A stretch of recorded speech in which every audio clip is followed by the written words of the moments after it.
اسے جھوٹ کیا بولا؟ انا خیر منہ، میں اس سے بہتر ہوں۔ دلیل کیا ہے؟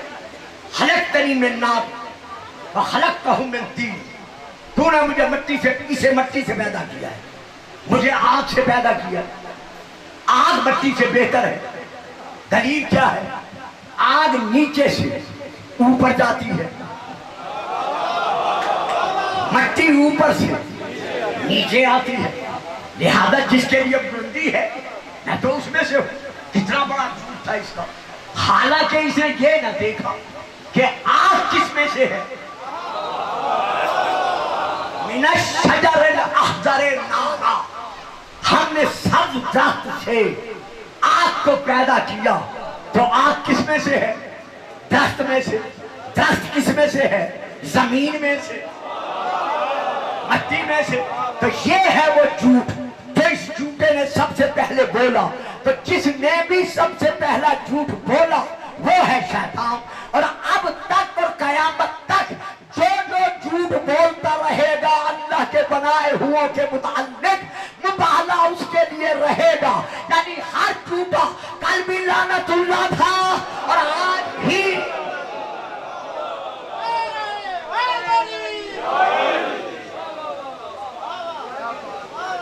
سبحان اللہ۔ اب ہم آتے ہیں پھر آیت، اب میں ترجمہ کر رہا ہوں تھوڑا سا۔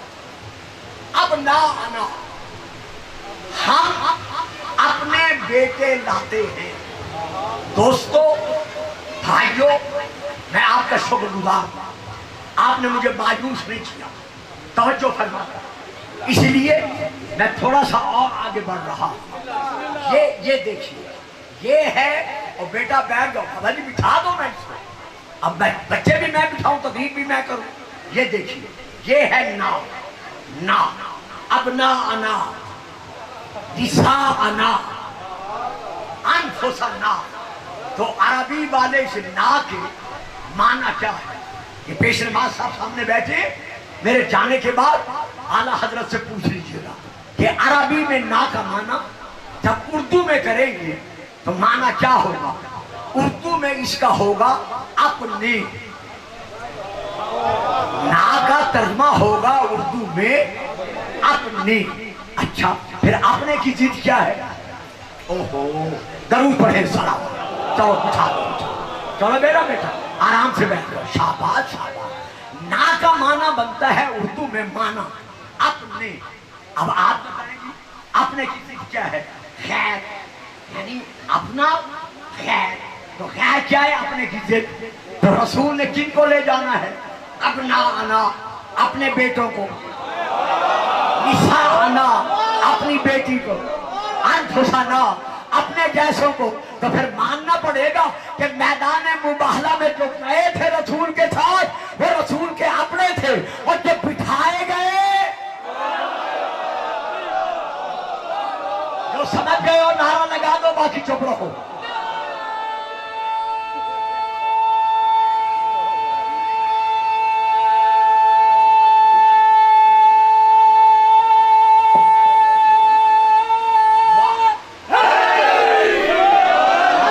سلامت رہو، آباد رہو، درود پڑھیے گا، صلوات۔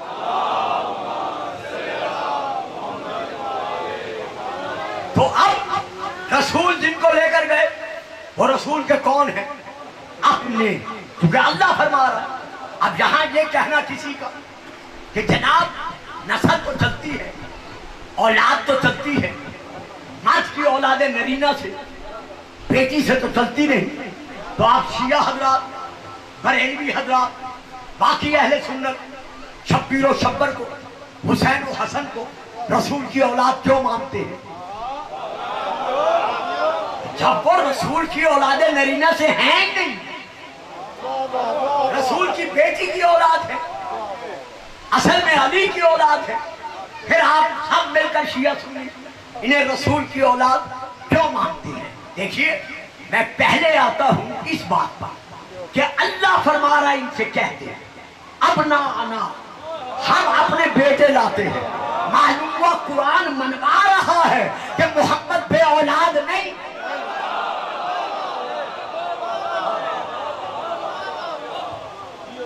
تو یہاں پر جب اللہ منوا رہا ہے محمد بے اولاد نہیں، تو پھر ماننا پڑے گا کہ قرآن سے ثابت شبیر و شبر رسول کے بیٹے ہیں۔ حدیث پھر پڑھوں گا۔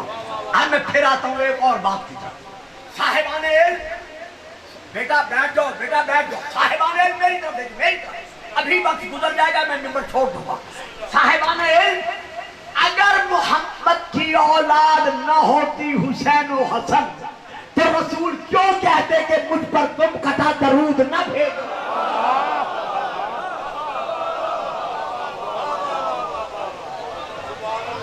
میں کتاب کا نام دیتا ہوں، جن کے پاس موبائل ہے وہ حوالہ لے، ورنہ اس کے سب سے کتاب کا نام ہے الصواعق المحرقات، علامہ ابن حجر مکی کی، مطبوعہ بیروت لبنان، عربی، صفحہ نمبر 176۔ میں وہاں سے لے کر یہ رسول کا فرمان پڑھ رہا ہوں۔ رسول پاک نے اپنے پیارے پیارے صحابہ میں بیٹھ کر ارشاد فرمایا، اے میرے صحابیوں لا تسلو، بیٹا ذرا نیچے، حوالہ لے لیا نا، ذرا نیچے تاکہ میں آپ کا چہرہ دیکھتا رہوں۔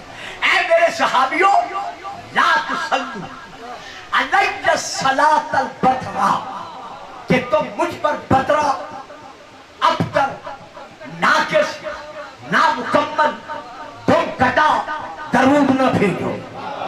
تو پتہ چل گیا نا، فکر لیجئے گا جو لے سکتے ہیں۔ پھر سن لو، اے میرے صحابیوں، اے میرے صحابیوں، تم مجھ محمد پر ناقص، نامکمل، ابتر، درود تم قطع نہ بھیجو۔ تو پتہ چل گیا نا کہ کچھ بھیجتے تھے، اسی لیے رسول کو فرمانا پڑا کہ مجھ پر ناقص درود نہ بھیجو۔ بابا جی تسی سارے چپ کر گئے، اور بابا جب اللہ ناقص قربانی قبول نہیں کرتا، واہ جی، تو اللہ حق کے حبیب میں ناقص درود کیسے قبول کر سکتا ہے؟ تو صحابہ عرض کرتے ہیں یا رسول اللہ پھر فرمائیے ناقص درود کیا ہے؟ اب میں وہیں سے پڑھ رہا ہوں۔ آپ نے ارشاد فرمایا، سنو ناقص درود کیا ہے؟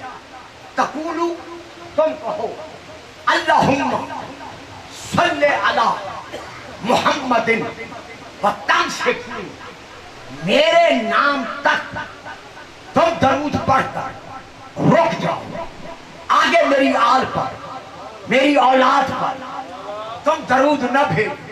یہ ہے ناقص درود، یہ ہے نامکمل درود۔ تو یا رسول اللہ یہ نامکمل کیوں ہے؟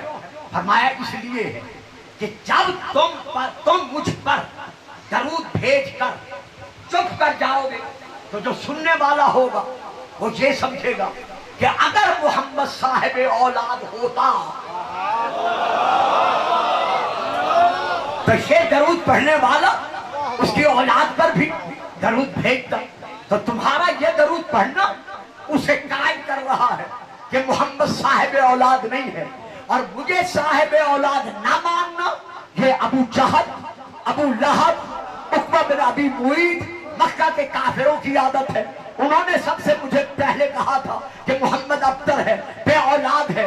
اللہ نے آیت نازل کی، سورہ نازل کر دی کہ اِنَّا أَعْطَيْنَاكَ الْكَوْثَرَ، میرا حبیب ہم نے تجھے ایک دو کا باپ نہیں بنایا، کثیر اولاد کا باپ بنا دیا۔ تو جو بھی آج میری اولاد پر درود نہیں بھیجتا، پتا چل گیا کہ وہ مجھے صاحب اولاد نہیں مانتا، اور جو مجھے صاحب اولاد نہیں مانتا ماننا پڑے گا کہ وہ کل کے کافر تھے، یہ آج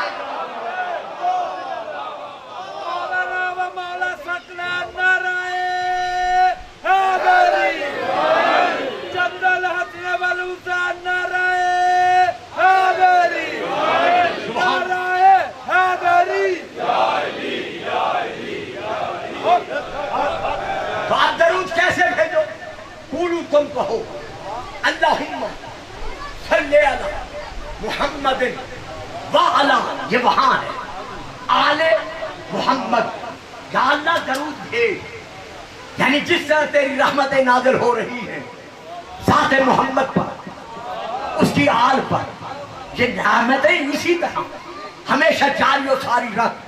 اب آپ نے دیکھا درود بر محمد میں اور درود بر آل محمد میں محمد کے بعد فاصلہ نہیں ہے. پھر سنیں بڑی مشکل بات ہے. کراچی میں بھی لوگ گھبرا گئے تھے. اللہم صلی علی محمد اس کے بعد کیا ہے؟ وآل محمد. تو محمد کی ذات پر درود کے بعد آل پر درود بھیجنے کے لیے درمیان میں کوئی فاصلہ ہے؟ یار عجیب ہے, تسی نہیں سمجھے. کمال ہے. تو فاصلہ نہیں ہے نا, تو جب رسول نے فاصلہ نہیں رکھا, اسی لیے بیٹا آپ کو سامنے مولانا ذرا توجہ کریں نا کیا کیا.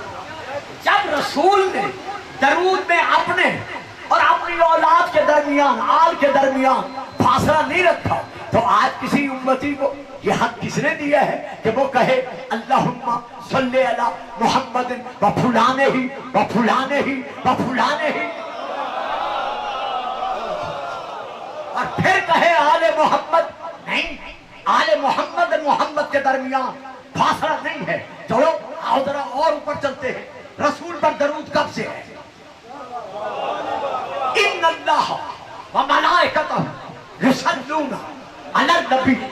اللہ بھی اور اللہ کے فرشتے بھی ذات نبی پر, وہاں نام نہیں ہے, محمد نہیں ہے, رسول کے منصب کا ذکر ہے, ذات نبی پر درود بھیج رہے ہیں.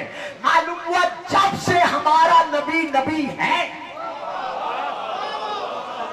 تب سے ہمارے نبی کے لیے درود ہے. یہ دیکھنا پڑے گا کہ ہمارا نبی نبی کب سے ہے.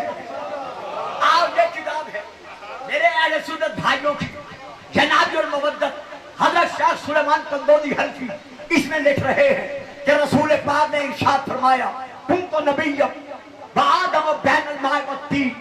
میں اس وقت نبی تھا جب آدم کے دم میں دم بھی نہ تھا, میں نبی تھا. معلوم ہوا محمد پر درود تب سے ہے جب وقت نہ تھا. تو اب آؤ دیکھو کہ اس وقت جب وقت نہ تھا محمد کے ساتھ ساتھ بلا فاصل کون تھے؟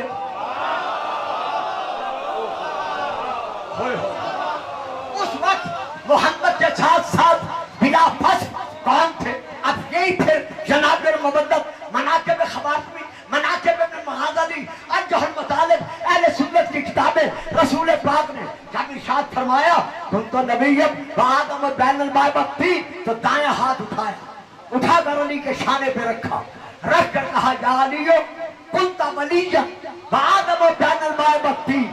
علی تو اس وقت ولی تھا جب آدم کے دم میں دم نہ تھا.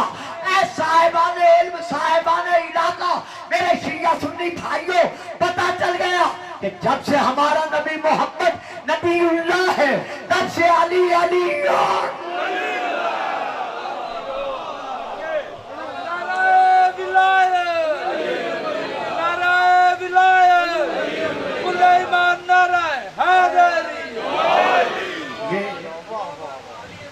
بے شک. ماشاءاللہ, بہت بہت بہت شکریہ. یہ بتائیں اس علاقے کا رواج ہے کہ نعرے لگانے کا ٹھیکہ ایک آدمی کو دے دیتے ہیں, بھئی وہ ہی لگاتا رہے, پیچھے سے کوئی نعرہ نہ لگائے. اچھا میں تو سوچ میں پڑ گیا, اپنے اپنے علاقے کا رواج ہوتا ہے نا. تو اچھا ہے, تو اب علی رسول کے بعد جب وقت نہ تھا, پھر میں آپ کو لے جا رہا ہوں, بڑی دور لے جا رہا ہوں. علی بلا فصل رسول نبی کی نبوت کے سائے میں تھا. اب آؤ اے شیطان, اے ابلیس, تو جو سجدہ نہیں کر رہا, ان کنت من العالی, کیا تو بلندی والوں میں سے ہے؟ بھائی سمجھے میں کیا دے رہا ہوں, اس سے زیادہ میں آسان پڑھ نہیں سکتا. کیا تو بلندی والوں میں سے ہے؟ تو پتا چل گیا نا کہ آدم سے پہلے, جنات سے پہلے, فرشتوں سے پہلے کچھ بلندی والے تھے. اب آپ تلاش کرو وہ بلندی والے کون تھے. دیکھیے میں آپ سب کے سامنے پھر حوالہ دے رہا ہوں, تفسیر در منصور جلد نمبر 1 علامہ جلال الدین سیوطی کی جائیں اٹھائیں. جب جناب آدم نے اللہ کی بارگاہ میں واسطہ پیش کیا تھا تو واسطہ دیتے وقت نام کن کے لیے تھے؟ جن کے نام آدم نے دیے ماننا پڑے گا کہ محمد کے ساتھ وہ تھے. اب جن کے نام لیے میں نے شیعہ کتاب کا حوالہ نہیں دیا. جناب آدم نے واسطہ کس کا دیا؟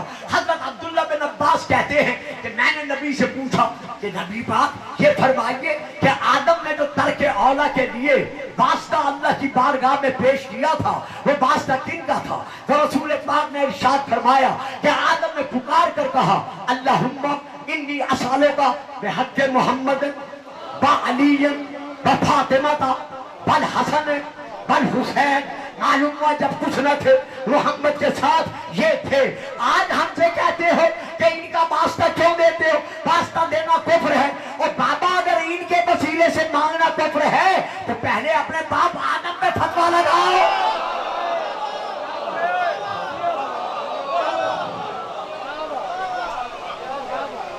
تو یہ وہ روایت مطہرہ ہے جو اس پر موجود تھی. تو بلا حاصل ہم نے پڑھنا ہے درود اللہم صلی علی محمد وعلی آل محمد. تو درود منوا رہا ہے کہ ہمارا رسول صاحب اولاد ہے. اب آؤ حدیث کی طرف. جو لوگ یہ کہتے ہیں کہ اولاد کا سلسلہ اولاد نرینہ سے چلتا ہے بیٹی سے نہیں چلتا، یہی تو مقام فاطمہ ہے، یہی تو عظمت فاطمہ ہے کہ آپ نے جناب فاطمہ کی عظمت منوانے کے لیے اللہ نے اصول فطرت بدل دیا. یہ ہے حدیث جو اب میں آپ کے سامنے پڑھ رہا ہوں. اس حدیث کے دو جز ہیں. ذرا درود پڑھیے صلوات. نہیں صاحب دھیری دھیری صلوات نہیں چاہیے تو دل سے پڑھ سکتے ہیں، زور سے پڑھیں، باقی چپ رہے. صلوات.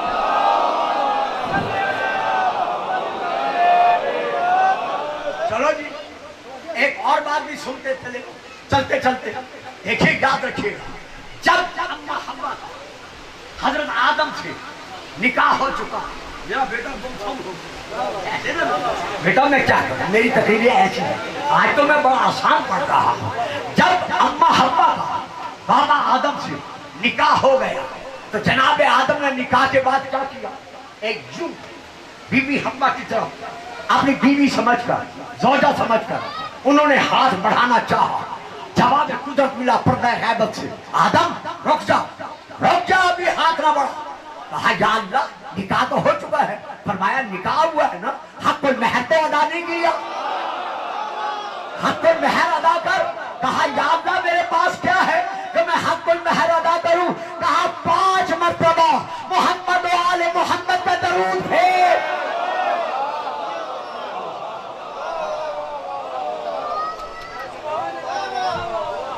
یہ ہے حق المہر. ساری اولاد آدم مانے یا نہ مانے محمد و آل محمد کی خیرات میں خلق ہوئی ہے. باہر جو میں نے کہنا ہے وہ یہ ہے حدیث رسول. ان اللہ جعل ذریۃ کل نبی فی صلبہ. اللہ نے ہر السوائق المحرقہ آدھا جز السوائق المحرقہ میں ہے، آخری جز الموجم میں ہے، وہ بھی اہل سنت کی کتاب. میں دونوں سے لے کے پڑھ رہا ہوں. اللہ فرما رہے ہیں رسول پاک اللہ تعالیٰ نے ہر نبی کی اولاد کا سلسلہ اس کی اولاد نرینہ میں رکھا ہے. وَجَعَلَ ذُرِّيَّتِي فِي صُلْبِ علی ابن ابی طالب. لیکن میری اولاد کا سلسلہ اللہ نے پشت صلب علی میں رکھا ہے. لیکن یاد رکھو علی کی ساری اولاد میری اولاد نہیں. یار توجہ نہیں کر رہے آپ. دیکھیں 45 منٹ گزرنے. بیٹا نیچے کرو، ٹیلی فون نیچے کرو، تمہیں کیا پتا میں کیا پڑھ رہا ہوں. تو علی کی ساری اولاد وہ محمد کی اولاد نہیں ہے. فکرہ لیجیے گا رسول کا میرا نہیں ہے، بلکہ آپ فرماتے ہیں وَلَتِّصَالَ لِذَرِّيَّةِ النَّبِيِّ بِعَلِيٍّ إِلَّا مِنْ جہت فاطمہ. علی کی ساری اولاد میری اولاد نہیں بلکہ جو اولاد علی کی فاطمہ کے وسیلے سے ہے وہ کل بھی محمد کی اولاد تھی اور آج بھی محمد کی اولاد.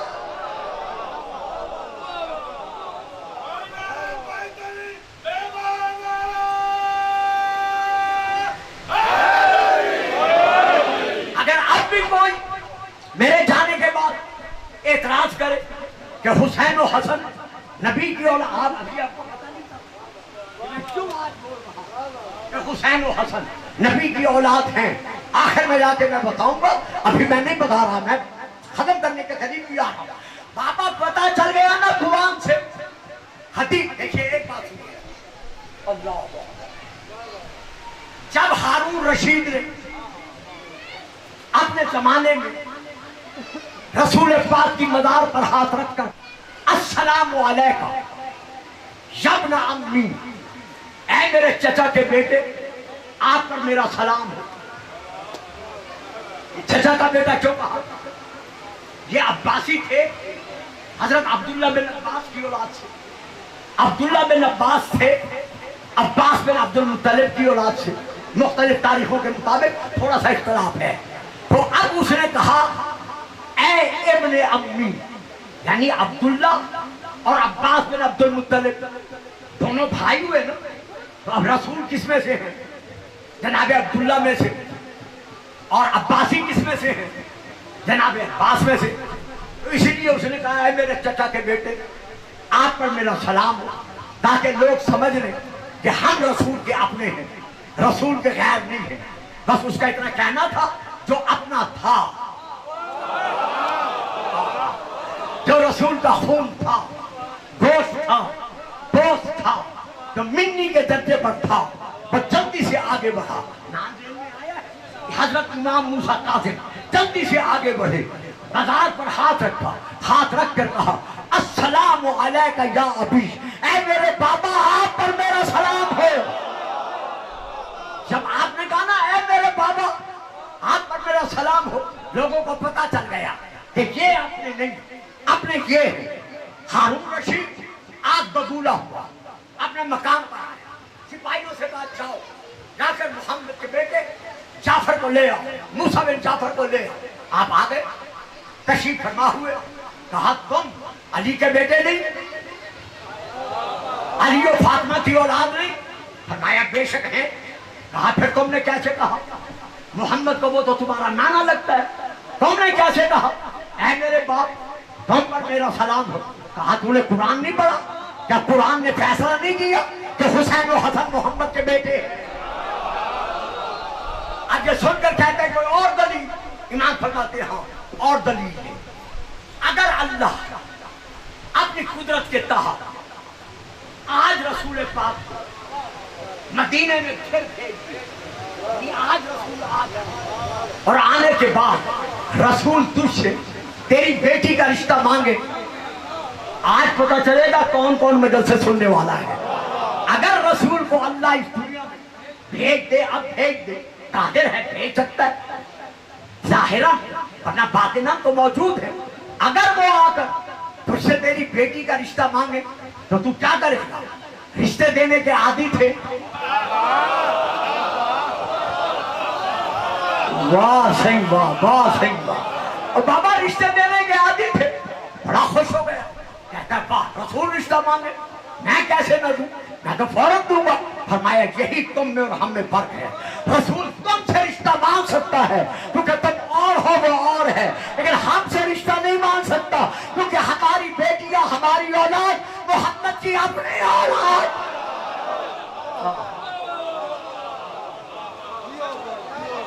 یہاں تک میں آپ کو لے، اب اہل علاقہ میں آپ کو اصحاب کی طرف لے چلتا ہوں کہ حسین و حسن آؤ بیٹا آگے داتے صاحب آگے جنہوں نے پڑھنا ہے. ہاں میں نے بیٹا گھنٹے میں چھوڑ دیا، جس نے آنا ہے اس کو لے. تو اب یہاں پر میں آپ کو اصحاب کی طرف لے کے چلتا ہوں. یہ دیکھیں کتاب کا نام، میں ایک لفظ آج کی تقریر اپنی طرف سے نہیں کہہ رہا. کتاب کا نام ہے تاریخ الخلفاء. علامہ جلال الدین سیوطی کی آرام باغ کراچی کی چھپی ہوئی عربی میں، اردو میں ترجمہ بھی ہے، میں وہاں سے لے کے پڑھ رہا ہوں۔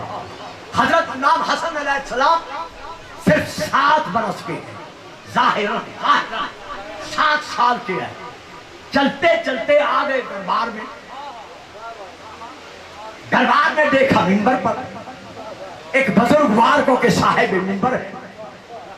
حسن نے ان کی طرف دیکھ کر کہا انزل ان مجلس ابی، میرے باپ کے بیٹھنے کی جگہ سے نیچے اتر آؤ۔ یار میں پردہ نہیں اٹھا سکتا، میرے باپ کے بیٹھنے کی جگہ سے نیچے اتر آؤ۔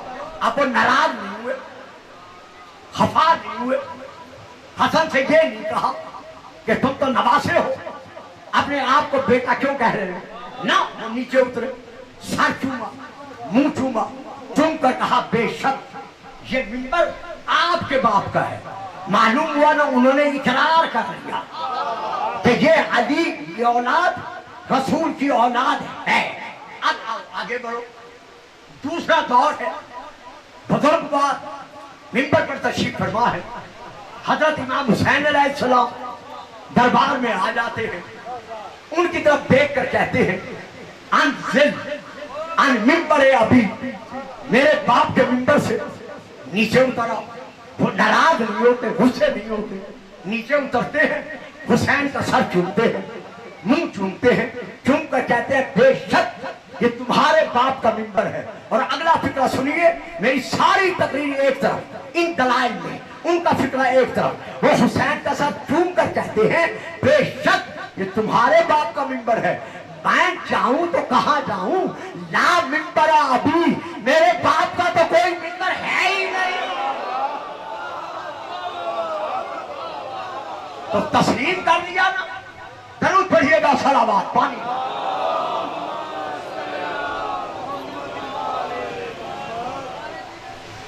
مجھے یقین ہے آپ نے یہ حوالہ کبھی نہیں سنا ہوگا، پہلی مرتبہ آپ میری تلاش کے بعد سن رہے ہیں۔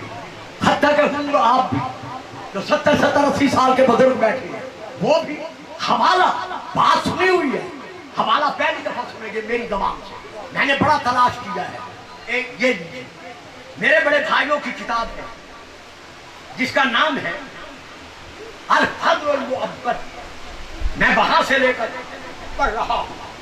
اس کتاب کا نام ہے الفضل المعبد لآل محمد، آل محمد کے لیے رہنے والی ہمیشہ کی فضیلتیں، یہ ہے اس کا ترجمہ۔ اگر کیونکہ یہ کتاب نہیں مل سکے گی تو اس لیے اردو میں اگر آپ کتاب دیکھنا چاہیں تو اس کی یہ لکھی ہوئی کس کی ہے؟ حضرت شاہ رکن عالم، یہ ملتان والے زکریہ، حضرت شاہ رکن عالم یعنی حضرت زکریہ، ان کا جو خلیفہ تھا، خلیفہ گوسن، یہ اس کی لکھی ہوئی کتاب ہے الفضل المعبد۔ میں وہاں سے پڑھ رہا ہوں، اگر اردو میں ترجمے میں دیکھیں یہ کتاب آپ کو مل جائے گی۔ اس کتاب کا نام ہے افضل البشر بعد النبی، نبی کے بعد اگر پوری کائنات میں کوئی افضل البشر ہے تو وہ کون ہے؟ خیر 10 منٹ رہ گئے، میں ختم کرتا ہوں۔ تو یہاں پر انہوں نے اس کتاب میں یہ لکھا ہے کہ حضرت بزرگوار کے یعنی دوسرے بزرگوار کے شہزادے یعنی ان کے بیٹے گلی میں بیٹوں کے ساتھ کھڑے ہوئے تھے۔ حضرت امام حسین علیہ السلام وہاں سے گزر رہے تھے، انہوں نے حضرت حسین علیہ السلام سے کچھ کہہ دیا ہوگا، یہاں نہیں ہے، میں بھی نہیں پڑھتا، انہوں نے کچھ کہہ دیا۔ جب کہہ دیا تو اب رسول کے بیٹے نے ان سے دیکھ کر اس کی طرف کہا اے ہمارے غلام زادے، واہ جی واہ، واہ جی واہ، اے ہمارے غلام زادے۔ جب کہا نا غلام زادے، بچے کو محسوس ہوا کہ حسین نے مجھے غلام زادہ کہہ دیا، جلدی سے گئے،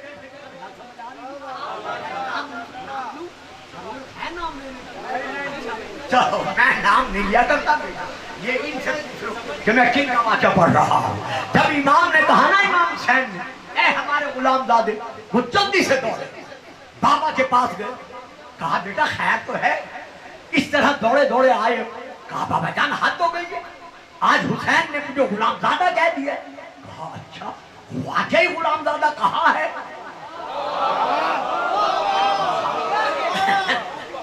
کہا فلاں فلاں لڑکے سے پوچھ لو مجھے غلام زادہ کہاں ہے۔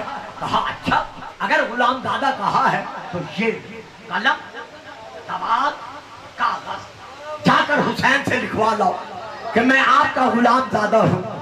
اور بھائی اس علاقے کے رہنے والوں تھوڑی چپ تو بھی صدقے، جنہوں نے کبھی قلم دوات دینے سے انکار کیا تھا، ہائے ہائے، جو ناد علی پڑھ کر گودیوں میں پلے ہیں، مل کے نعرہ حیدری، کہا یہ لے جاؤ قلم دوات اور کاغذ اور جا کر لکھوا لاؤ کہ میں تمہارا غلام زادہ ہوں۔ کہا بابا جان یہ کیا کہہ دیا، لکھوانے کی ضرورت کیا ہے، کیا لوگوں کو دکھانا ہے؟ کہا نا، جب میں مر جاؤں نا اور مجھے کفن پہنا دینا، یہ سب کچھ انہوں نے لکھا ہے، تو میرے کفن میں یہ رکھ دینا کہ حسین نے میرے بیٹے کو کہا ہے غلام زادے، کیونکہ ان کی غلامی سند ہے جنت میں جانے کی۔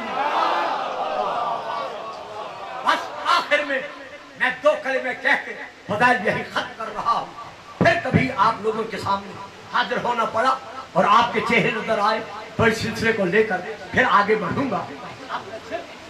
دو فکریں دے رہا ہوں، پتہ چل گیا قرآن سے، حدیث سے، صحابہ کی تاریخ سے کہ شبیر و شبر کون رسول کی اولاد ہے۔ یہ لو میری 55 منٹ کی تقریر کا یہی خلاصہ تھا جو میں ایک لفظ میں دے رہا ہوں۔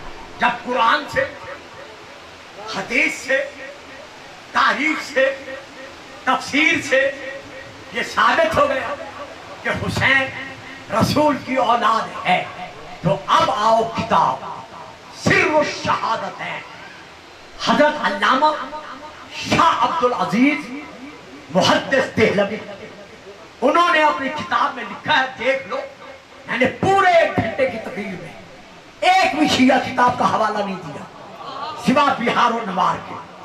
تو انہوں نے یہ لکھا ہے کہ شہادت کی 2 قسمیں ہیں، ایک ہے شہادت ظاہری اور ایک ہے شہادت باطنی۔ اللہ نے رسول کو دونوں شہادتوں کا درجہ دینا تھا، لیکن کیسے دیتا؟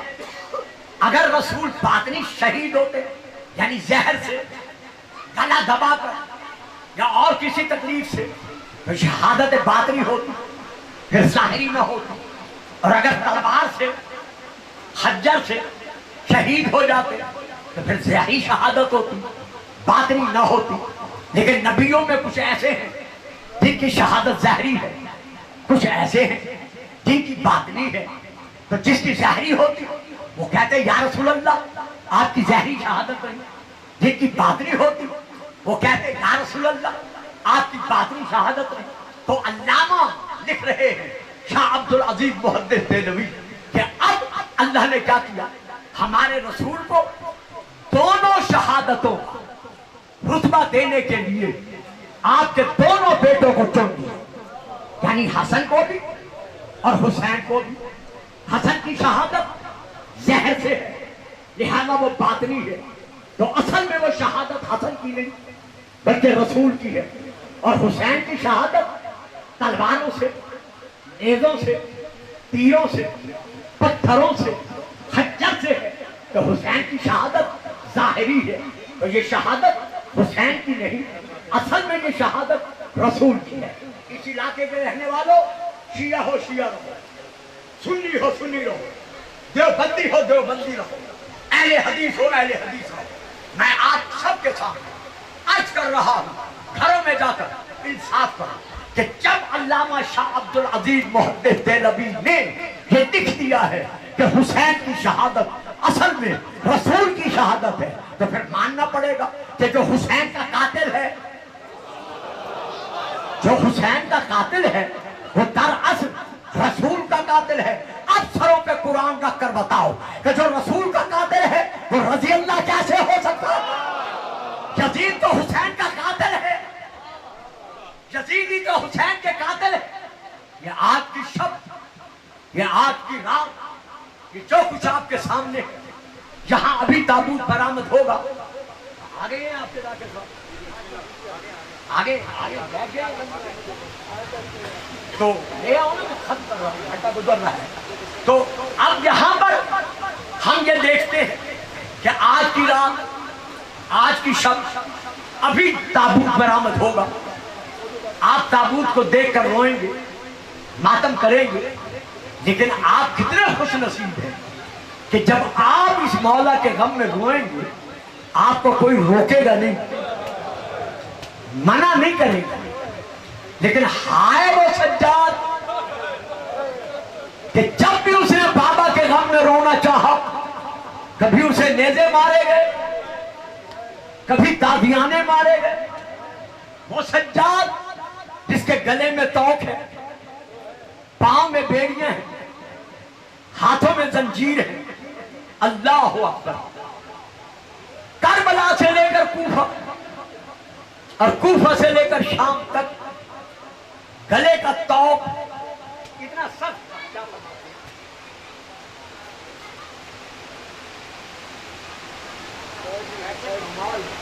مسائل میں آپ لے کے آ رہے حد ہو گئی.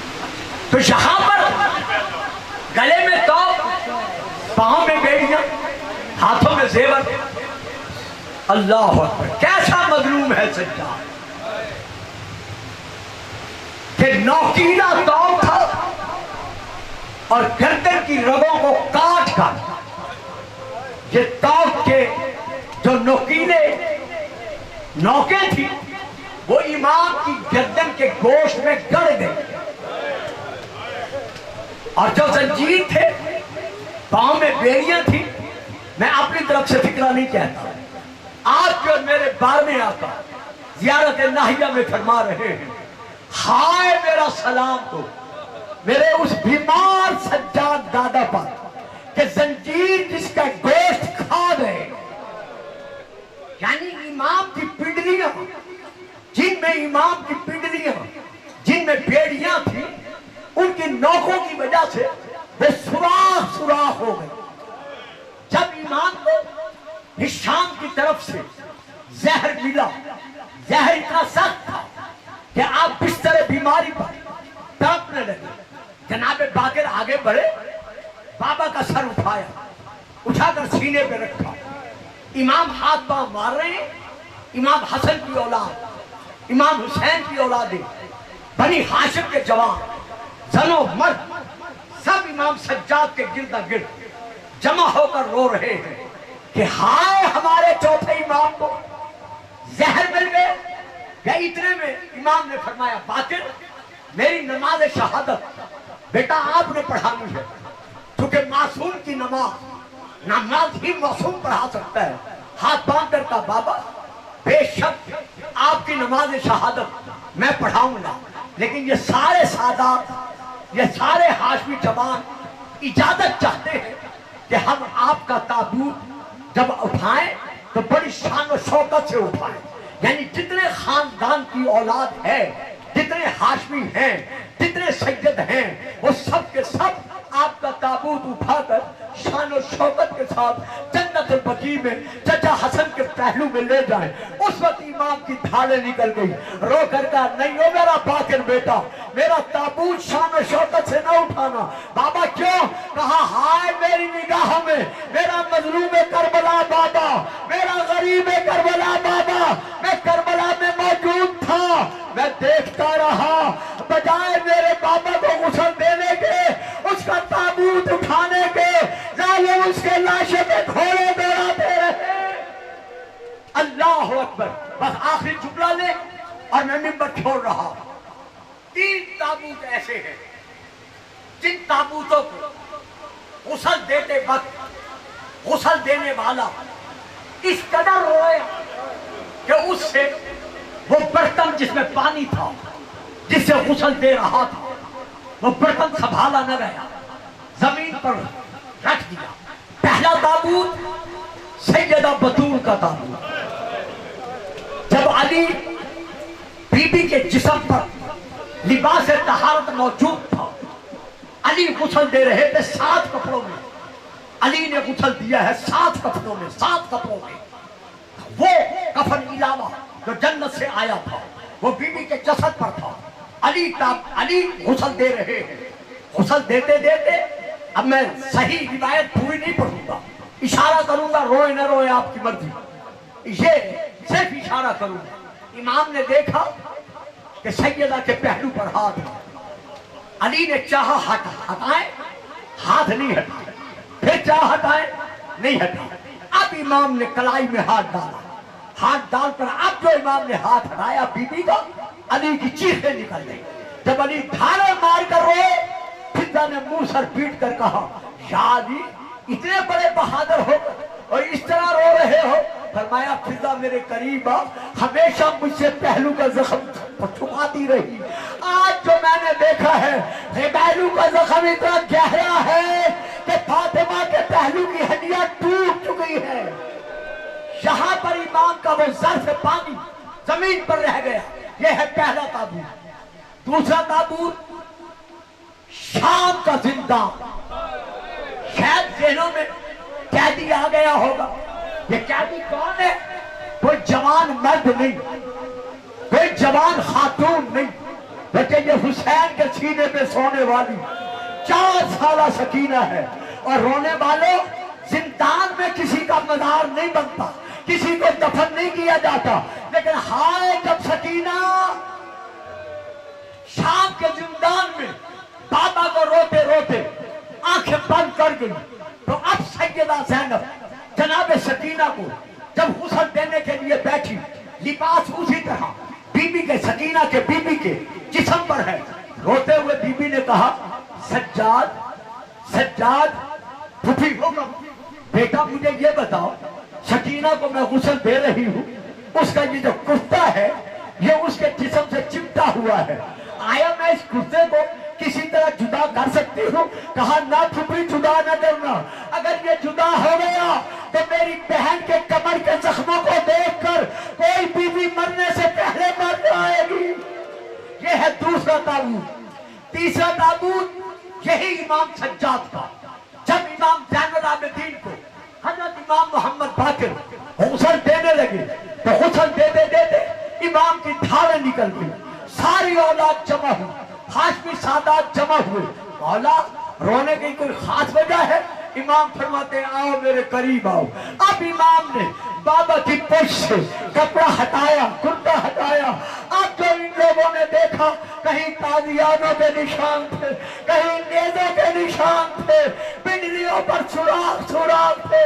ہائے کربلا کے غریبوں، مسلمانوں نے تمہیں اس طرح لوٹا کہ آج تک تمہارا ماتم ہو رہا ہے۔ الا لعنت اللہ علی القوم الظالمین۔